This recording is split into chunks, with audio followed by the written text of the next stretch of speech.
ಬಂಧುಗಳೇ ನಮಸ್ತೆ. ಈ ಅಡಿಕೆ ಕೊಯ್ಲು ಅಂತದ್ದು ಆರಂಭ ಆಗ್ತಕ್ಕಂಥದ್ದೇ ಮಳೆಗಾಲದಲ್ಲಿ.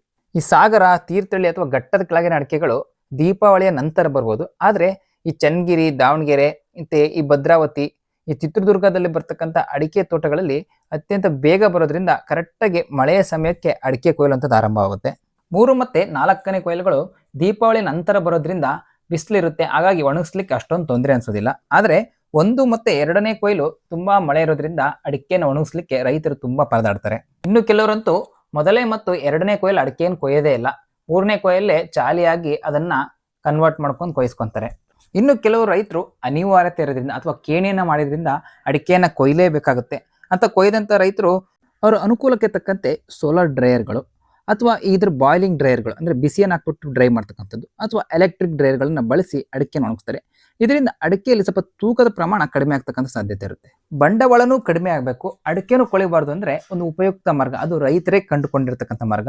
ಅದು ಹಸುವಿನ ರಸಮೇವನ್ನ ಮಾಡ್ಲಿಕ್ಕೆ ಬಳಸ್ತಾರಲ್ಲ ಸೈಲೇಜ್ ಬ್ಯಾಗ್ಗಳು, ಆ ರೀತಿ ಸೈಲೇಜ್ ಬ್ಯಾಗ್ಗಳನ್ನು ತಗೋಬೇಕು. ಅವನ್ನ ಎಲ್ಲೋ ಅಂಗಡಿಯಲ್ಲಿ ಹೋದ್ರೆ 50 ರೂಪಾಯಿ 60 ರೂಪಾಯಿಗೆ ಆರಾಮ ಸಿಗ್ತವೆ. ಈ ರೀತಿ ತಂದಂತ ಸೈಲೇಜ್ ಬ್ಯಾಗ್ಗಳಲ್ಲಿ ನೀವು ಸುಲಿದಿರ್ತಕ್ಕಂಥ ಅಡಿಕೆಯನ್ನ ತುಂಬಿಸಿ ಅದರೊಳಗೆ ಗಾಳಿ ಇಲ್ಲದ ರೀತಿ ಈ ರೀತಿ ಟೈಟಾಗಿ ಫೋಲ್ಡ್ ಮಾಡಿಬಿಟ್ಟು ಅಲ್ಲಿಗೊಂದು ಪ್ಲಾಸ್ಟಿಕ್ ಟ್ಯಾಗ್ಸ್ ಬರುತ್ತೆ. ಅಂದರೆ ಯಾವುದೇ ಕಾರಣಕ್ಕೂ ರಿಟರ್ನ್ ಆಗಿಬಿಟ್ಟು ಗಾಳಿ ಹೋಗದೇ ಇರೋ ರೀತಿ ಪ್ಲಾಸ್ಟಿಕ್ ಟ್ಯಾಗ್ಸ್ ಬರುತ್ತೆ.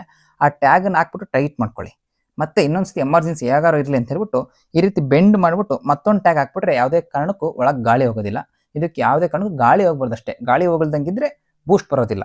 ಈ ರೀತಿ ಸೀಲ್ ಮಾಡಿದಂಥ ಬ್ಯಾಗ್ಗಳನ್ನು ಒಂದ್ರ ಮೇಲೊಂದು ನಿಟ್ಟೊಡಿಬಾರ್ದು, ಯಾಕೆಂದರೆ ಅಲ್ಲಿ ಹೀಟ್ ಪ್ರೆಷರ್ ಆಗ್ಬಿಟ್ಟು ಮತ್ತೆ ಬೂಸ್ಟ್ ಬರೋದ ಸಾಧ್ಯತೆ. ಹಾಗಾಗಿ ಒಂದ್ರ ಪಕ್ಕ ಈಗ ಇಟ್ಟಿದ್ದಾರಲ್ಲ ಅದೇ ರೀತಿ ಒಂದ್ರ ಪಕ್ಕ ಒಂದನ್ನು ಇಟ್ಟರೆ ನೀವು 40 ರಿಂದ 50 ದಿನಗಳ ಕಾಲ ಯಾವುದೇ ರೀತಿ ಬೂಸ್ಟ್ ಬರದೇ ನೀವು ಅಡಿಕೆನ ಪ್ರಿವೆಂಟ್ ಮಾಡ್ಬೋದು. ನೋಡಿ, ಇದು 40 ರಿಂದ 50 ದಿನಗಳ ಆದ್ಮೇಲೆ ತೆಗೆದಿರ್ತಕ್ಕಂಥ ಅಡಿಕೆ ಈ ರೀತಿ ಸ್ವಲ್ಪ ಕಂದು ಬಣ್ಣಕ್ಕೆ ತಿರುಗುತ್ತೆ ಹೊರತು ಯಾವುದೇ ಕಾರಣಕ್ಕೂ ಬೂಸ್ಟ್ ಬಂದಿರೋದಿಲ್ಲ. ಅದೇಗೆ ಸಾಧ್ಯ, ಬಾಯಿ ಕಟ್ಟಿಟ್ಟರೆ ಅಡಿಕೆ ಬೂಸ್ಟ್ ಬರೋದೇ ಇಲ್ವಾ ಅಂತ ಅನ್ಕೊಂಡ್ರೆ ಏನಾದ್ರು ಇದ್ದರೆ ನೀವೇ ಒಂದು ಬ್ಯಾಗನ್ನು ತರಿಸ್ಕೊಳ್ಳಿ, ಸೈಲೇಜ್ ಬ್ಯಾಗನ್ನು. ನಿಮ್ಮ ಅಡಿಕೆನ ನೀವೇ ಟ್ರೈ ಮಾಡಿ ನೋಡಿ. 30 ದಿನಗಳ ನಂತರ ಏನೊಂದು 10 kg ಹೋದ್ರೂ ಪರವಾಗಿಲ್ಲ. ನಿಮಗೆ ಯಶಸ್ವಿ ಅನಿಸಿದರೆ ಈ ಮಾರ್ಗವನ್ನು ಅನುಸರಿಸಿ, ಇಲ್ಲ ಅಂದರೆ ಬಿಟ್ಬಿಡಿ. ಈ ರೀತಿ ಪ್ರಿವೆಂಟ್ ಮಾಡಿದ ಬ್ಯಾಗ್ಗಳನ್ನು ನಿಮಗೆ ಅನುಕೂಲ ತಕ್ಕಂತೆ ಅವತ್ತು ಬಿಸಿಲು ಬೀಳುತ್ತೋ ಅಥವಾ ನಿಮಗೆ ಯಾವತ್ತು ಲೇಬರ್ ಸಿಗ್ತಾರೋ ಅವತ್ತಿನ ದಿವಸ ನೀವು ಆ ಬ್ಯಾಗ್ಗಳನ್ನು ಓಪನ್ ಮಾಡಿಬಿಟ್ಟು ಅಡಿಕೆಯನ್ನು ಬೇಯಿಸಿ ಒಣಾಕ್ಬೋದು. ಆಗ ಅಡಿಕೆ ಬೂಸ್ಟ್ ಬರದೇನೆ ಮಳೆಗೂ ಸಿಗದೇನೆ ಉತ್ತಮ ಅಡಿಕೆ ನಿಮಗೆ ಸಿಗುತ್ತೆ. ರೈತರು ಹೆಚ್ಚಿನ ಲಾಭವನ್ನು ಮಾಡ್ಬೋದು.